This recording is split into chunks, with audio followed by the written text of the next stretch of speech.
And welcome to the ASTV Thursday Night Podcast, or what the cool kids are calling ASTV, or something along those lines. We have, thankfully, a little bit of a better mood this week than we did going into last week's one. We have the handsome bastard back, David, with his cool top and his nice fancy glass of wine. How are you, David? How was your week? Good. Doing good. Yeah, I'm not traveling for work this week, so that's always a positive. And the Reds managed to play a lot better. So we're getting a little break here. I mean, whatever, an imposed break, but you got to take it. I think the players all need it. It's a good week. Right, it's a week to get the lawns done. Jamie, how are you this week? Exactly. Fantastic, lads. Hard to beat, isn't it? That's how Liverpool are, crisis what? I mean, exactly. I mean, it's the best football club in the world. Even our crises are other clubs' best days. That's probably the best way to put it. So we'll start, as always, I believe, with Jamie. You have your 60-second roundup, which means me and David can do what I think. I could probably have sex twice in that time. So we'll get you going. To be fair, I am going to have to stretch it out this week. It's been a slow news week, so you've got time. You fill your boots, mate. I can have a sandwich in between. Go ahead, Jamie. We'll jump right in. John Acterberg's been fined and banned, lads. $7,000 and a one-match touchline ban for his antics in the Newcastle late winner with Fabio Carvalho. $7,000, no bother, John. We'll all chip in for you. The ladies' season starts against Chelsea. It was postponed a couple of games there, but it's actually going to start against the last year's champions, Chelsea. And following on from the news a couple of weeks back with all the loanees, got terrible news for Paul Glatzel, back on loan at Tranmere. Just suffered another reoccurring terrible hamstring injury. So that's terrible news for the 21-year-old there. More news today that Trent is the only one involved in the Liverpool roster for Southgate's Nations League games coming up. And as David rightly said, we've got a 17-day break coming up. So plenty of content on American Scouser TV to get yourself settled in. But best news of the week, as we're obviously going to be getting on to, is the late Anfield, under the night lights, big goal Joel, last-minute winner. That's his first Champions League goal in 9 years. So there you go. That's definitely newsworthy. That's the same rate as I score Champions League goals. But let's cycle back that a little bit, because that is the Paul Glatzel. I mean, we had a fair few hopes for him, didn't we, when he first came on the scene? We looked at him. But what is he, 21, did we say? 21. It's not a good sign at this point, really, for a future career at the highest level, is it? Damning, unfortunately. No, unfortunately, I think that's probably it. How many hamstrings is this now? Well, he was out for 6 months last year with the CM1, so yeah, it really is. It's not looking good. And he's at Tranmere. I don't know what's gonna. Was he the one who, when he was signing, they had a little controversy with like his cousin or something like that, or I can't remember, but like. Yeah, I don't know. I just don't think it's gone the way we all thought it would for the kitty. First time we ever saw him, right? It was like a preseason game, and I was like, it looked promising. And then, it's just all downhill from there, it felt like. So I think, unfortunately, this might be the end of the road for him. I mean, it's not all doom and gloom, though. It's not. I mean, obviously, it is all doom and gloom for Paul Glatzel, but we've got brilliant youth academy. I mean, oh yeah, I know we're getting on to the Ajax game here in a bit, but was it young Oakley Cannoneer, or however we're pronouncing that? He was the ball boy for Trent. He scored a hat-trick against Ajax as well. So I mean, he looks like a deadly finisher, but Paul Glatzel, 21, looks like the cards are on the wall there. When you think as well, I always kind of think, what was his name? Bobby Duncan, the Gerard, like how much of a waste he's made of his career. And then this lad who looked like he just wanted to walk, he just wanted to be on the field, was happy to be there, worked the socks off, no attitude, is probably facing, the end of it all. or at least at the highest level. I mean, maybe that Tranmere level is probably the highest they ever go to now. It's the bitterness of the game that makes the sweetness so much sweeter, almost, isn't it? The kind of the tragedy of youth. It's a reminder too, like how many kids you're gonna assign, but how many are actually gonna make it? You know, it's a percentage game from a front office point of view. Yeah, you're not like a lot of them aren't gonna make it. But for every one that makes it, there's a million Paul Glatzels, you know what I mean? Exactly. And then even more, a million more Bobby Duncans. You know, Bobby was in the news recently as well, talking about how his it was his agent basically who screwed his career. So I mean, like David and you're alluding to there, Micah, it's a treacherous road, and you know, unfortunately, when you get to that age of being 21, it's like the writing is on the wall. Either either you've made it by now, or people are going to write you off. Yeah, it's a theme that we'll get back to later on, because I have something to talk about that in relation to the team. But let's get going with the main topic of the night, Liverpool Ajax. Indeed, let's go. It was, I have to say, watching it, a fantastic game to watch, even out of the context of how the rest of the season has gone so far. I thought it was a hugely entertaining game. My question to you, lads, is what did we do right? For me, we looked like we were back to normal. Yeah, for me, it's just the intensity. Like you could see a different attitude coming out of them. I mean, Napoli, it was like they turned on each other. Nobody seemed to have any faith in what they were supposed to be doing. Week off, and yeah, you know, they came out with a different brand of intensity. Shimikas really helped. He's one of those guys that when he's on, he can really like fire people up around him. Obviously, Thiago made a world of difference. But just for me, the intensity, like Virgil just came alive. I felt like maybe it was because Matip was next to him, and I don't know. But and like I could not say enough about Joel Matip. I really am starting to rate him as, when he's healthy, he's like our top center back. I know people will be like, think it's slander to say that over Virgil, but Virgil this season has not been himself at all. I'm sure he'll find it at some point. But right now, if you said pick one center back to anchor it, I'd say Joel Matip. His passing, his dribbling, his aerial ability, all of it. Like, he's been fantastic ever since he came back from that 2020, 2021 injury spell. I think he's been amazing. You know, everybody says, sorry, I just one word on Joel. Can't skip over him. Like, I mean, hands down. I know the mood has soured recently on James Milner, and a lot of people would have touted him to be our best free signing, but Joel Matip's got to be the best free signing Liverpool have ever had in their history. Like, he's absolutely brilliant. Just as long as he gets wrapped up in cotton wool after every 90 minutes, I'm good. But ever since they started taking that approach where like he can't play 2 games in a row, basically, his health has been drastically better. Yeah, he played a huge part in that title-winning season.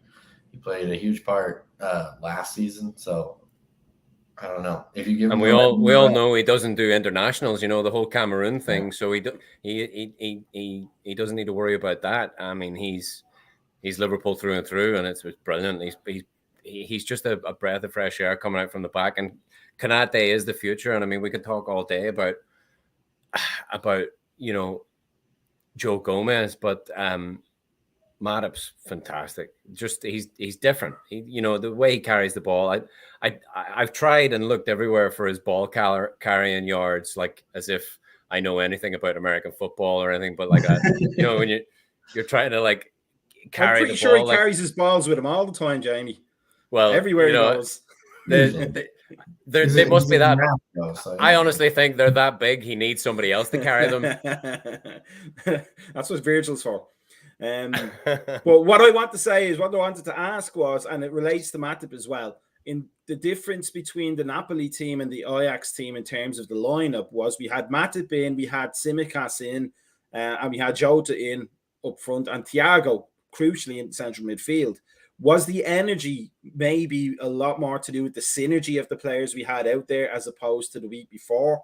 Or do you think it was maybe something done in training, maybe some sort of a meeting was had to try and get the lads going again? It's not as if they don't know how to press, right? We know what we're supposed to do, and like David said, the intensity was there from the get-go. It needed to be, first and foremost. And Klopp talked about the 5 days of home truths and sitting there and analyzing and probably not reaming them out, but just reminding them in a fairly critical way that that's not how we play against Napoli. And yes, Napoli were a team in form, but Ajax are a team in form as well, lads. I think they were unbeaten in the season. They just fresh off a 5-0 win.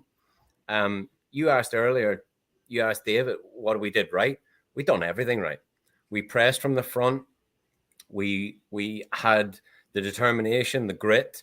There was quick turnovers in midfield. I mean, Thiago was key to that, but it was to a man. It was perfect. It was brilliant. And you go on. I went on.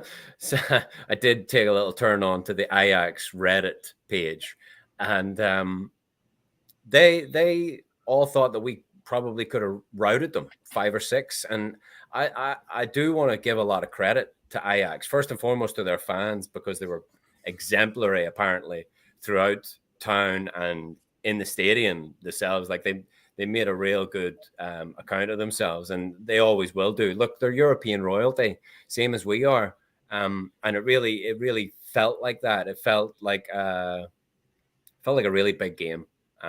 So it was just good to witness that. Good to hear the stories after the fact. Like I've heard there was like Ajax fans singing Three Little Birds in a bar downtown, and just everything you want to hear. Like a real solid European night under the lights.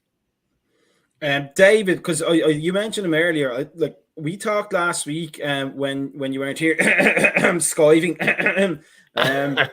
What we did was we looked at the chart of Bobby Firmino's touches and how deep they were into our own defensive half. But we had Jota against Ajax, and he's more of a lead the line, front face forward presser. Do you think that made a massive difference in our pressing game to have somebody who actually wanted to stay forward and go for the ball? Yeah, 100%. We need, Bobby used to lead the press in a different way. He had a different midfield behind him. He had more like workman-like midfielders and Gini Wijnaldum, right? Now you've got Thiago, who, don't get me wrong, does a lot of work, but is really more is his control of the game from a technical level takes us to a different place. And you can have, it's been Henderson on the other side a lot of times, but in recent years, what have you seen? You've seen Henderson popping up kind of all over. What I think they're trying to move Harvey Elliott towards is being that other midfielder who can pop up all over, but is more of a playmaker than maybe Henderson is by nature. And having Jota lead the line in a more aggressive way from the front, like you said, yeah, it made a huge difference in the game. Not that you got to think, like when Bobby was kind of the main guy, he led from the front, but yeah, he was our best defender in a lot of ways. Like you look at that Champions League final against Tottenham, and the first time that they really get a grip on the game is when Firmino has to be subbed off, because he was our best defender on the night. He kept winning everything just inside their half, or causing errors just inside their half. And that's what he's really good at, but we're not really set up to play that way as much now, because if you look at like Mo and Diaz, where they're getting the ball, it's way out wide. And so we kind of need somebody to be that spear point that they can push in behind. And yeah, Jota was that. It was very encouraging to see. Like last year, if you said Jota leading the line, I thought he was okay at it. But Tuesday night, was it Tuesday night? Yeah, he looked fantastic at it. So that made all the world of difference. Jamie, do you think, just on David's point there, that we had Thiago on one side of the three, and then we had Harvey Elliott on the other side? It seemed like a very, very well balanced midfield for once, didn't it? It did. And I mean, to be fair, Harvey only made one mistake. He gave the ball away in midfield, an absolute criminal ball in midfield that was just misweighted to Thiago. And I mean, but in all fairness to Harvey, like that was his only one mistake. And I think it was probably our only team mistake, really. I mean, yeah, we can get on to the Trent defender for their goal, but wouldn't really call that a mistake. Anyway, what I'm saying is Harvey played well.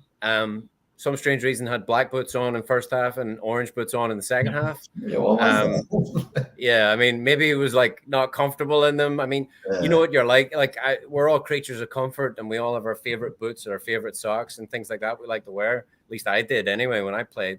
But yeah, they clearly weren't working out for him. But that misjudged pass was definitely criminal into the midfield, and they had a decent attack out of it.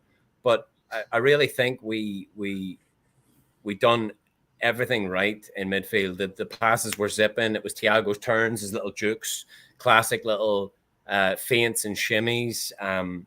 Even Harvey was overlapping with Trent, and there was a couple of great. It was fantastic, lads. I rewatched the game so many times. Like we could make this podcast just a full masterclass of Liverpool versus Ajax. It was a fantastic game to watch.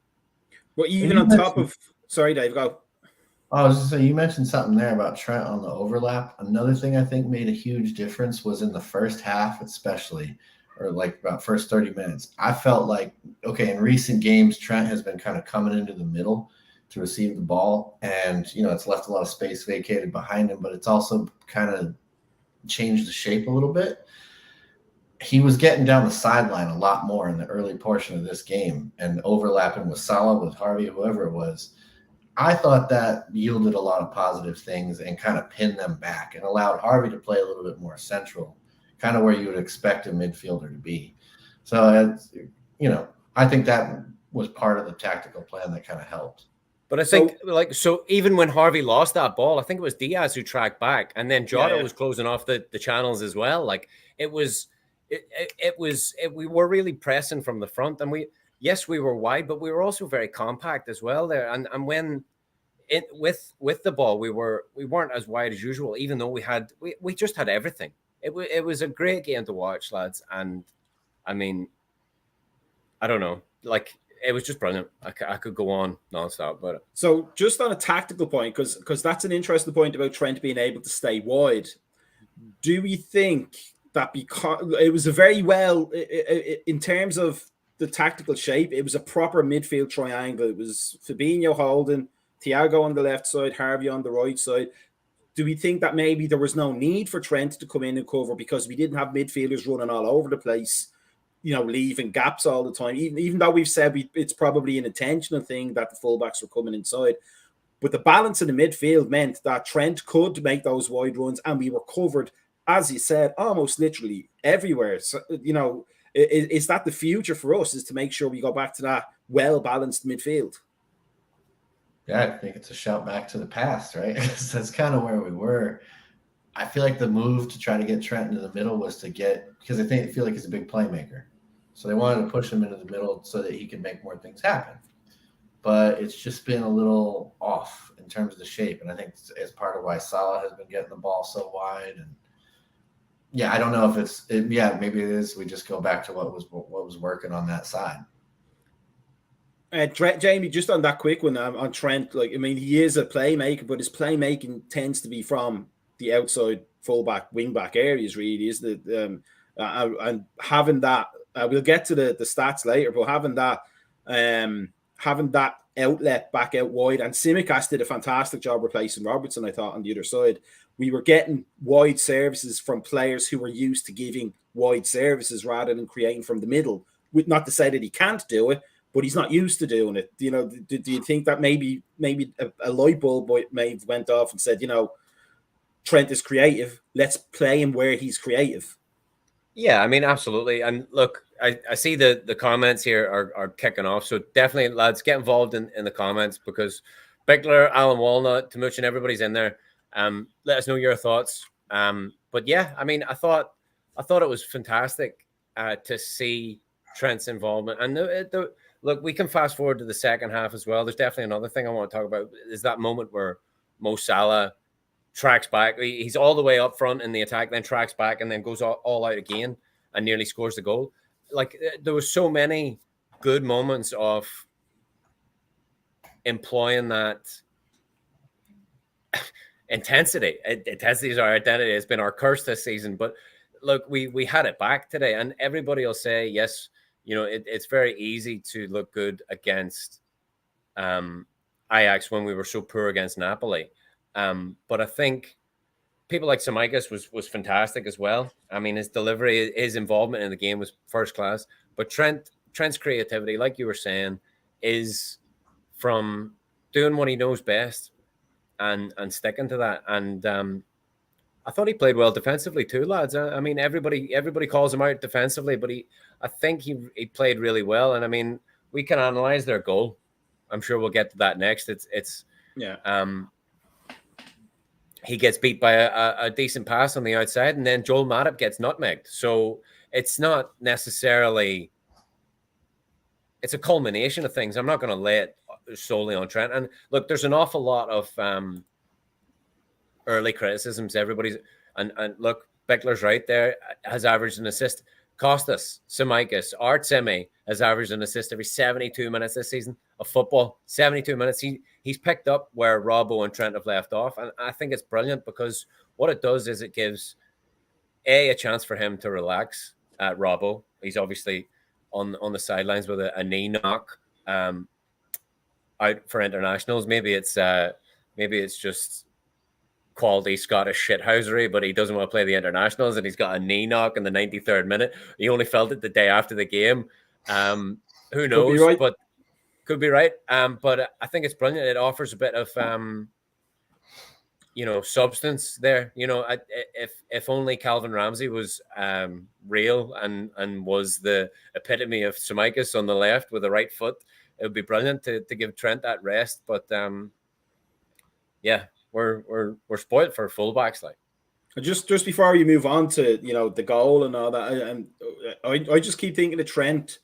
This is again, as I do every week, aging myself, but it reminds me an awful lot of Chris Waddle, in the sense that Chris Waddle was one of the best wingers in England at the time that he played, especially when he was at Sheffield Wednesday, because I thought he was brilliant, better for them than he was when he was at the other club. But they tried to move him into midfield because the thinking was he's a creative player. Let's put him in the playmaker position. And then he was crap. He was so bad. I could have been better than him. And that's saying a lot. So I think hopefully for me nowadays, Maka, or back then, Maka, both. Waddle era Maka. Waddle was one of my heroes, even though he wasn't a Liverpool player. Loved him.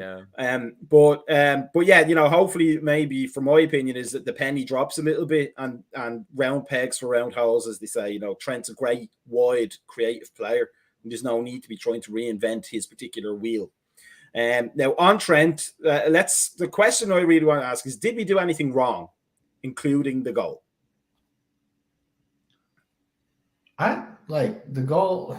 It was one of those goals where I feel like, all right, sometimes as a team you just concede. Like if you've played ever or coached, you've seen this before, right? Where you're like, you can't exactly pinpoint at first until you can see it back what exactly went wrong.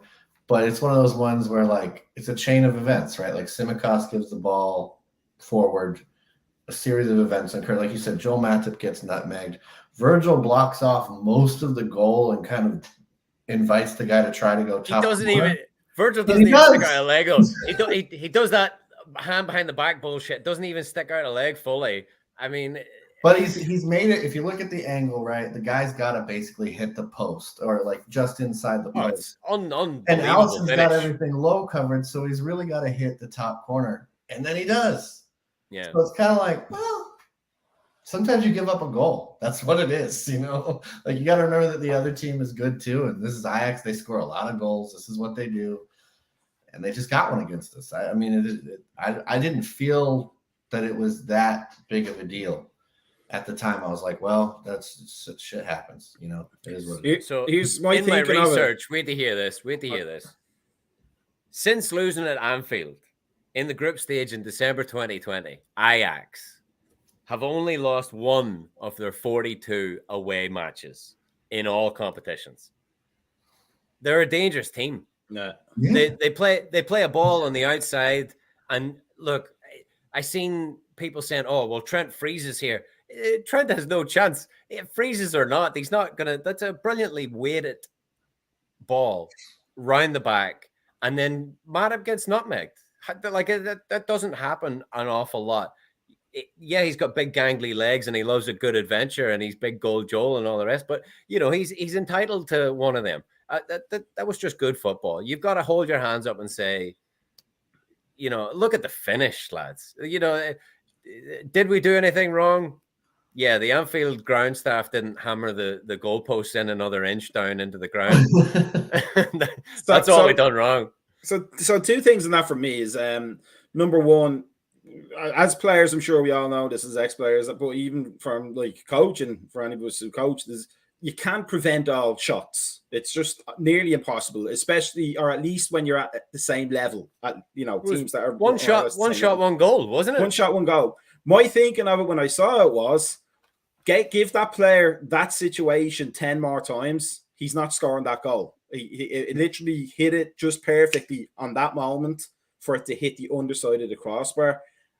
A little bit of extra pressure, or the wind changing, or is left stood getting caught in the ground fraction, that goes off the bar or over. So I know some areas of social media were trying to blame players for that goal. Yeah. But it's just one of those things, really, isn't it? It's just, it happens like now and again. If we concede that goal every week, we have a problem, but we don't. You look at that goal versus the goals we gave up against Napoli. Come on. Right. Yeah. Right. We're a goal for difference. Like you can almost, as a supporter of the opposite team, you can almost applaud that goal, because if you don't enjoy moments like that, then why are you even watching football? You know what I mean? It's give and take. It's life, right? It's great football. Like you said, Mike, I mean, maybe if you're a striker, if you're a greedy striker, you're thinking, I score that 3 times out of 10. If you 3 times out of 10, I'd be happy. With Daniel Sturridge, you think it's 5. But you're probably right. Left foot, perfect, right? But I mean, it's a great finish, and like you said, just right where he wants it, in that postage stamp, and it's beautiful, beautiful goal. So from the opposite side of things, because I think we can establish we didn't really do much wrong. That's out of the ordinary. Now, individual mistakes happen. Harvey wearing the black boots was obviously a mistake. Yeah. Or the orange ones, one or the other. That's where you're coming from. But it seems to me, just looking at the stats, I think we had 10 shots on target. Apart from the Bournemouth game, that was probably the most shots we've had on target all season so far, isn't it? It seems like it, doesn't it? Because we're not scoring. It feels like, as he said earlier, we should have had maybe more goals, like as he said, the Ajax fans seem to think. But that's the kind of production we've been lacking for a long while, even going into the end of last season, maybe, do you think? Yeah, I mean, we talk about XG and all that, but sometimes I'm like, okay, but on the eye test, right? You know what I mean? Like I look on paper doesn't mean shit, right? Like that's the beauty of football. That, do you know what I mean? Anything can and will happen on any given Sunday, right? Do you know what I mean? Yeah, like if you look at the eye test most of this season, I wouldn't say we've created a ton of great chances, except for against Bournemouth, and we just happen to finish a lot of them. And here in the first half, especially, like I thought we went into halftime, and I thought thinking we could be up, like we could have 3. There was like Mo had several good chances in the first half. Big thing about it though is the crowd, like especially with Mo, because as soon as they started singing Mo Salah, like he had that one chance, then they started singing Mo Salah, and then he scores immediately. Like definitely great to have the Anfield crowd behind us, and we were on it. You know, Champions League football, we're always gonna be up for it, but definitely credit has to go to the Anfield crowd, because with the Ajax boys being loud and proud and enjoying their away day, we needed to be on form too, and full credit has to go to the Anfield crowd. I would say maybe could we be a bit generous and give some credit to the Ajax goalkeeper as well, because 10 shots on target and only conceding 2 that's a bit of a performance. Maybe not flashy saves, but he seemed to always be in the right place at the right time. Do we think? 38. You know, that's not old for a goalkeeper. Like we come from the eras of you know, of Neville Southall and old Brian Gunn, John Coventry? What was the Coventry goalkeeper way back in the day? Grizovic. Is that his name? Yeah, he was a Liverpool player as well. He was the Liverpool second keeper. Yeah, just as Bruce Grobbelaar came into the team, he was the second goalkeeper. That's literally just as I was growing up. I'm thinking more of John. I think it's John Rudge. Like, probably still playing, wearing his kit the night before. Wearing his kit in bed the night before. Talking about Champions League football. Was it with your man from Rangers saved 2 penalties? What, he's like 40 as well, you know? Yeah. Is McGregor still their keeper? Probably, yeah. That's like Yeah, 50. I think so. Yeah. I think, yeah. Oh, Brad Friedel. But I mean, he done really well. Really Fair good play to the keeper. He definitely knows his trade. Like, I mean, Ajax are a great outfit, aren't they? They know football. You know, the Dutch know football. And like, who was it said? Sexy foot, Ruud Gullit. You know, the Dutch know their football, sexy football, and total football. And from the back to the front, Ajax have got a great model. Yes, they sell a lot of players, but they've got a conveyor belt of talent. You know, and they've got the hierarchy behind the scenes at Ajax as well. Like your Van de Sars, your ex players that have just been involved with great, you know, like what do you call them, Cruyff with Barcelona and things like that. You know, Ajax have got great pedigree, and like I said, it was a great European tie. Just something I saw there on probably the BBC News site. Actually, it was in an interview. Van Dijk has sort of taken sole responsibility for the poor form. Now, I thought he had probably one of his best games, if not his best game all season. You could say Bournemouth, but they didn't really give us much of a challenge. But he apart from any sort of criticism anybody could try and put on him for that goal where he had to mark 2 players, he really didn't put a foot wrong. Almost like Matip was the kind of catalyst for him to actually do his job the way he's used to doing his job.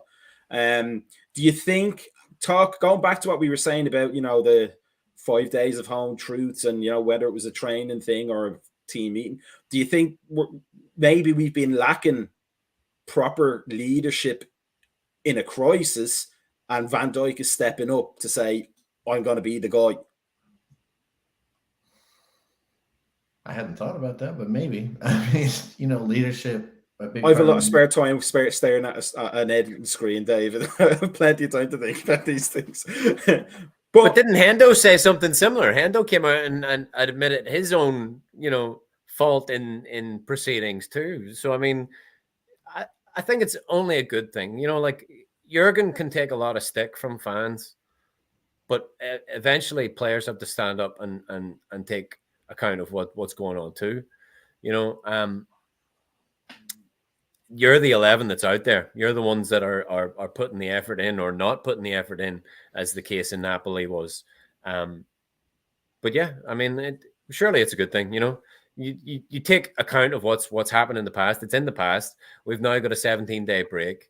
The time for dwelling and licking your wounds is gone. We've had that little break, and we've, you know, this 17-day break now, it looks a whole lot different than it would do had we have drawn or even lost, you know.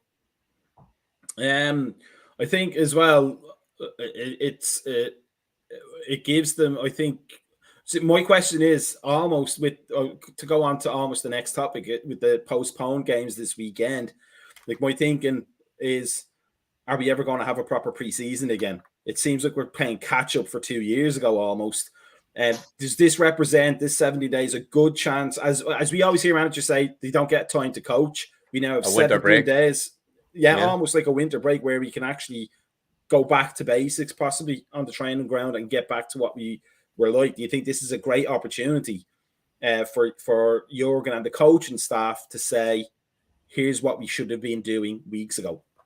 I think it's a good question. I think we're, you know, it's a very fluid situation right now. Obviously, it's an unaccounted for break, and of course we've got the World Cup coming up very shortly too, which we've all known about forever. But I think first and foremost, Liverpool play better when there's 2 games a week, where we're in a routine, where we can constantly churn out games, but we're not quite there yet. You know, we made a good step in this post-Napoli apocalyptic crisis mode era. But yeah, it's 1 game after that, and now we've got a 17-day break. So I think we can work on a few things and look to springboard our season, start it all over again fresh, 1 game at a time, all these bullshit cliches. But I think, you know, this is a good time of reflection where like I said, we're walking into this 17-day break in a completely different outlook. Imagine the doom and gloom overhead. David's wearing a gray shirt. It would be gray everywhere if we didn't get a last minute winner. David, I was gonna say, with the 17-day break, as you can tell from my glistening body, I'm a clearly a health nut who lives in the gym. But I do know there's a thing for weightlifters. They say, and there was a thing that they tell you on coaching courses and all that rest is a weapon. You exercise the muscle so long, you have to taper it and rest it, and then it comes back stronger. Do you think coming back after this 17-day reset, we're going to see an entirely different Liverpool than what we've seen so far this season? I mean, I hope so. You heard Jurgen the other day. He said they asked him if he feared losing rhythm, and he was like, "Have you seen the rhythm that we've been in? I'd love to lose it." Yeah, but he's not wrong. And no, I think it'll do wonders for the players. Like, yeah, absolutely, they need the rest. I feel like they've been looking like when you see someone who's struggling with burnout, that's what they look like, as they run around the pitch. And I think it'll do a tremendous amount of good for that. And I do think it's a great advantage for the coaches, because I know that they're big planners, right? So in August, they set about a plan that's basically going to carry them through the season. But, I've heard this dubbed like a second preseason, and it's not that far off considering they've only played once in, it'll be like 24 days, I think. So for them, I think the coaching staff will walk away from it and go, okay, if there's any time to develop a plan B, this is it. Like, this is your second chance. We get these guys some rest. We get them back in. We get them doing specific things. It is a time to work on something. A lot of them aren't going away on internationals. And for the ones who are, they're quick enough. They've been around long enough within this system that they'll pick it up. But I just think if there was ever a chance, like we talked about tactical shifts and everything like that, if there was ever a time to do it, it's now, because you actually have the time to train it into them and then go from there. So we'll see. I don't know. I think so. I heard some people saying that, they're all going to go away on international break now. Yeah, but they were supposed to play on Sunday. They'll be working till Sunday. I'm confident that he'll have them in there looking at tape, running, different ideas by players, whatever it is, working on it. And that makes me feel like, yeah, when we come back from this break, they're going to be very different. Jamie, question for you on the postponed game. So Chelsea, as we all know, has a new manager now. Looking at it's hard to tell anything from the Champions League game yesterday. But at the same time, it kind of had echoes of the Brighton team of having a lot of possession and not much in the attack. Do you think it's actually a good thing that we're not playing them this weekend and maybe get rid of that new manager bounce by the time we face them? Or would now have been the best time to actually play them? It can go both ways, can it? Especially after a draw in Champions League midweek football, I would have loved to have played them immediately. 6 of one, half a dozen the other. Pointless talking about it because it's postponed anyway. But I would have loved to have hit them where it hurts now, because we're fresh off a great win. Could have been more, but I think adversely, same thing could have, or opposite thing could have happened. Potters could have got them back and really galvanized them and brought the fight to us too. So it's an unknown entity, isn't he? He's an unknown entity at Chelsea, and like we said last week, he's got all the tools. So that's a harsh thing to say about the Chelsea players. Yeah, they're full of tools. But I mean, in all seriousness, great quality. Time will tell how long he's going to be given, but I feel, if they don't win something big this year, he's got to be. You've got to be, as a Chelsea manager, you've got to be looking over your back 99% of the time. So I don't know. It's a real poison chalice, we said last week, and I mean, a draw in the Champions League for his first game, not bad, but again, you're absolutely right. That new manager smell is going to be thick in Chelsea for a couple of weeks. So maybe it's a good job we're avoiding them for a wee while. David, where do you think those games are going to get put? Do you think we're going to come up with a problem? That's another point where which one? The All-Stars? All of them. Oh, we'll talk about that as well. But yeah, like missing games. Is it going to come back to bite us later on, or is it actually going to be ideal? Because as Jamie said, we love playing 2 games a week. We function way better when we have more games to play.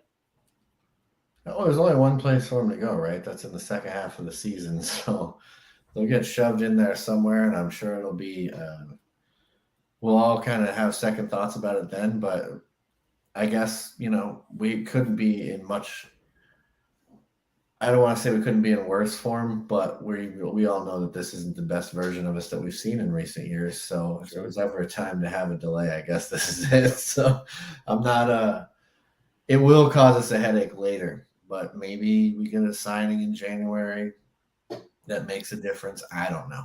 We'll see. It's that's part of when I say that they'll all sit down and go, this is a time to make a different plan. That'll be part of it, is like, okay, we have to rethink what does the rest of the season look like in terms of personnel, in terms of expectations, like, when these games get rescheduled, the fixture congestion on the second half of the season is going to be significant. So they have to prepare for that. Hopefully they do. Hopefully they don't sit still in the market. No, absolutely. I mean, that's the next thing. And you're absolutely right to be talking about it now, David, already, even though the transfer window's just closed, because there's already articles out there saying that Arthur Melo's already failed Liverpool. They're already thinking about sending him back. He isn't up to the standard. He's been there a couple of weeks. He's played 20 minutes for Liverpool. He's not the answer. Don't get me wrong. But there's already rumors of us talking about a midfielder in January and things like that. So, I mean, the fixture congestion is going to be absolutely mad. Something to worry about for another day, I think, probably the best way to put it. But let's get on to that other topic, because it is a bit of a mad one for us. We'll touch on it briefly. The All-Star game. 2 Irishmen and an American in this conversation. David, we'll start with you, because it seems more obvious for you to be the voice of reason. Give me the voice of reason. What do you think about this All-Star idea from the Chelsea owner? It's just the worst thing that could possibly happen. Like, more unnecessary football to add meaningless football into it. Like, I always feel that the All-Star games in American sports, the only one I don't have a problem with is the Pro Bowl in the NFL. And that's because it comes after the season. So it doesn't interfere with the season. But I've seen players get hurt in the NBA All-Star game. I've seen players get hurt in the MLS All-Star game, which is one of the most boring affairs you're ever going to watch. Like, who wants to see these things? Your audience. The people in England don't want to see this. So I'm like, oh man, this is just like another money grab, like having fixtures overseas. It's only a matter of time. I'm pretty sure that at some point you'll see like a City Newcastle friendly in Dubai or inside in Riyadh or something, right? And it'll be like mid-season. It'll happen. And they'll have a winter break just to have these things, like just because they think they can make more money this way. And yeah, I hope the All-Star thing doesn't happen, because it's a ridiculous, only in America kind of idea. So Jamie, is it a bit of a Ted Lasso moment for Todd Bowley, really, isn't it? I think Alan, show me you don't understand European football without showing me you don't understand football. 100%. Like, you tell me you've just landed in the country without telling me, without showing me the ticket stub, basically. Like, Alan Walnut made the comment there, and he said, how much money? 200 mil is the figure he pulled out of his arse. I don't know how you're going to make 200. Yeah, I don't know how that's like asking a millionaire how much a pint of milk is. Yeah, 200 million. You know what I mean? Like, there's no way you're making 200 million for one game, for a bunch of All-Stars, for Soccer Aid on Sky TV. Yeah, like you're not making that sort of money on one game, and there's so many flaws in it. We could sit here and talk for days, but it's just not happening. We're not going to squeeze a game in here with all the madness. De Bruyne is going to pick a team of 4 Liverpool players, 2 Man United players, 3 City players, 1 Newcastle player. Like it, North and South. The English can't even agree on where the North-South divide is. There's so many flaws in this argument. It's laughable, and let's just leave it at the fact that Chelsea are in great hands yet again for the future. Do you know what I mean? This guy hasn't got a clue which way is up. It's the Michael Knighton of Chelsea. If for anybody who remembers Michael Knighton from Manchester United way back when, except he actually managed to get the club this time. But yeah, we talked about this in the morning coffee a while back, myself and Timuchin, and yeah, it was basically it just doesn't make sense from our perspective as Europeans. Say it's just not. It doesn't compute in our head. So to try and sell it to Premier League fans in the country, it's a non-starter really from the start. Selling it to the supporters is one thing. Selling it to the players. Yeah, now, I get the whole idea that look, the FA could be doing a whole lot better of feeding the peasants more money, but they should be taking less of a chunk of it themselves. They should be doing that already. We don't need to be doing this ridiculous pantomime football. We don't need to be messing with tradition in order for the FA to be acting properly. These steps should already be in order, and we don't need a billionaire telling us how to do better. We should already be doing better. I mean, I get his point, and it is laughable, and it's farcical, and it's all the rest, but deep down, there is an element of truth to what he's saying. We should be doing more for the teams beneath us and blah, blah, blah. I get all that. But that should be in effect already. Yeah. I believe his point was that that 200 million would get filtered down through the pyramid. So he clearly hasn't met the chairman of the Premier League if he thinks that's what's going to happen to 200 million euros or pounds or whatever. But you have to love Klopp's response to it. Klopp's just matter of fact. He's like, yeah, show me the date. We'll be there. Yeah, grand. Yep. Next. Well, you made a great point, though, in selling it to the players. Sell it to the clubs, because in American sports, yes, you can send your player off to the All-Star game, but you also get a lot of money from the league. You also get there's a salary cap in place. There's a governance structure that is much more involved in your day-to-day in American sports, whereas in England and in football, that's not necessarily the case, right? The players are assets of the club. So if you want to borrow them for an exhibition, you're going to need to compensate us somehow. You know what I mean? So I think it's not as much of money, and there's not going to be a whole lot of enthusiasm in the halls of power amongst Premier League clubs and locker rooms. I'm sure now when he enters his first chairman's meeting at the Premier League, he's just going to be met by a wall of sniggers. That's my point. Like it's a good job. It's a good job he said it on American soil. Do you know what I mean? Like if he said that in England, the England reporters would have been all over him immediately. He said that breaking news, Sky News. Yeah. It was like, do you remember the Bastian Schweinsteiger interview where he was like, do you think what's the team he played for? Do you think they're going to win the World Cup? Bastian Schweinsteiger was like, what did he say? Did he really say that? It was like one of those moments. Do you know what I mean? So it was like, oh, we're just going to leave that. We're just going to leave that in the ether. Do you know what I mean? He literally, like, I read it and I was like, this is not a real quote. This is not a real quote. I needed video footage of this being an actual quote that he actually said this. I did. It's unbelievable. It's unbelievable. Alan says Norwich, who were relegated last season, earned 100 million. So that's where all the money is gone. The parachute payments. Sure. I wonder if he actually knows that there's relegation in the league. He didn't get the memo. Yeah, I didn't get that particular memo. Okay, so so let's just all agree, All-Star game, crap idea. Yeah. Okay. So, because we got to wrap up soon because the other boys are coming on for the fantasy show. So if you have your fantasy teams and you're having problems like me, probably want to give those a watch. But here's the question for this week. It's not a trivia question.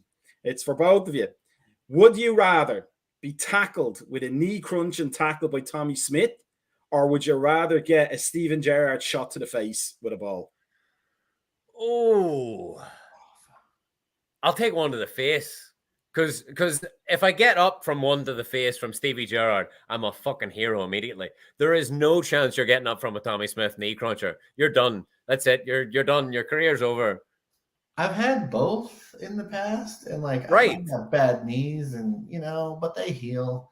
But there's something about that getting popped in the face that sticks with you. However, it's happened so many times now, and dementia runs in my family. I'm not really scared.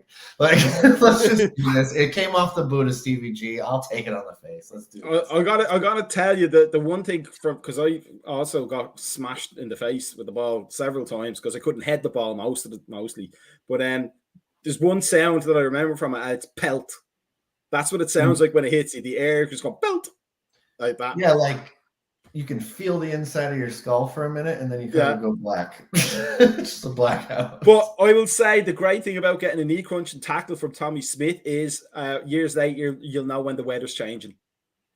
See, that's the thing. Maybe I'm already like judging myself because I've already torn my ACL, so I'm not having Tommy Smith come near my knee. Like, and for all those kids out there, clip it, whatever. I'm taking one in the face from Stevie G. I don't care how that sounds, because if I do stand up from that, I'd be able to say, do you know that off the goal line clearance, or I think it was off the post where Milner got the Champions League ball imprinted on his face? I'll have that tattoo on my face. I'll wear it proud. I'll Mike Tyson the shit out of Stevie G hitting me in the face. Yeah, that's a story to tell right there. Exactly. And if you're smart, you'll stick it on a T-shirt and market it and make more money. Yeah. Just your face like. Yeah, I'd much rather that than the stump of my leg be sold on eBay because Tommy Smith chopped it in half. Yeah. I'm pretty certain that I'm pretty certain that's how Phil Jones got his face. He just got too many Ronaldo shots to the face when he was. Micah, we're trying to close up here. I've Phil Jones has already been discussed in my local chapter this week. We're trying to market a new idea for a Phil Jones toilet paper. If anybody's got any spare cash lying around, hit me up. I've got $1 million idea. I'm going to try and reach out to Gary Neville, see if I can get the Phil Jones bog roll off the line. And that's the only thing that Phil Jones ever got off the line as well. That wasn't set up. That was not set up. Anybody that believes this show is written is a fool. Especially because I can't write. But yeah, so fantastic show again, guys.